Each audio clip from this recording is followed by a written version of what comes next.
మరి ఒక సందర్భంలో ఉప ముఖ్యమంత్రి పవన్ కళ్యాణ్ గారు మాట్లాడినటువంటి మాట ఏమిటంటే, ఉచిత పథకాలనేటువంటివి చివరికి భిక్షమడుకున్నట్టుగా చెప్పారు వారు.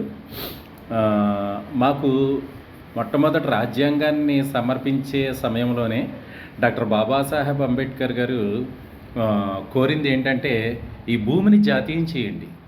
భూమి మొత్తాన్ని జాతీయం చేయండి, కేంద్రం చేతుల్లో పెట్టుకోండి. భూమిని పండించేవాడికి, దాన్ని సాగు చేసేవాడికి భూమిని లీజ్‌గా ఇమ్మని అడగడం జరిగింది. ఈరోజు భూమి అంతా కూడా ఏదైతే పెత్తందారీ వర్గాలు ఉన్నాయో, పెత్తందారీ వర్గాల చేతుల్లో పెట్టుకుని అతి తక్కువ శాతం మాత్రమే బహుజనుల మధ్య ఉన్నటువంటి ఈ భూమిని మాకు ఇస్తే మేమే పండించేది, బహుజనులమే పండించేది.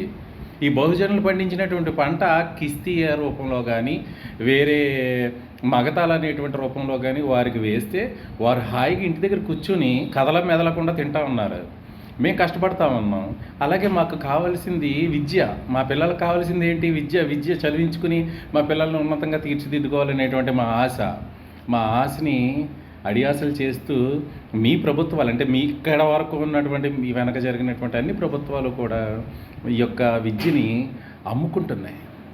ఆల్రెడీ మీరు అమ్మకానికి పెట్టేశారు. ఆ విద్య కూడా మా పిల్లలకి ఫ్రీగా ఇచ్చినట్లయితే, అలాగే మాకు వైద్యం, మాకు కావలసినటువంటిది సున్నితమైనటువంటిది మా ఆరోగ్యాన్ని కాపాడుకోవడానికి ₹1 అవ్వకుండా ఉన్నట్లయితే మిగిలినటువంటివి అన్నీ కూడా మేము కొనుక్కొని తినగలం, మేము కొనుక్కొని సంపాదించుకోగలుగుతాం. మేము సంపాదించుకున్న సంపాదన ఖర్చు పెట్టి గృహాన్ని కూడా కట్టుకోగలుగుతాం. ఈరోజు మా ఆత్మగౌరవంతో మేము నిలబడగలుగుతాం.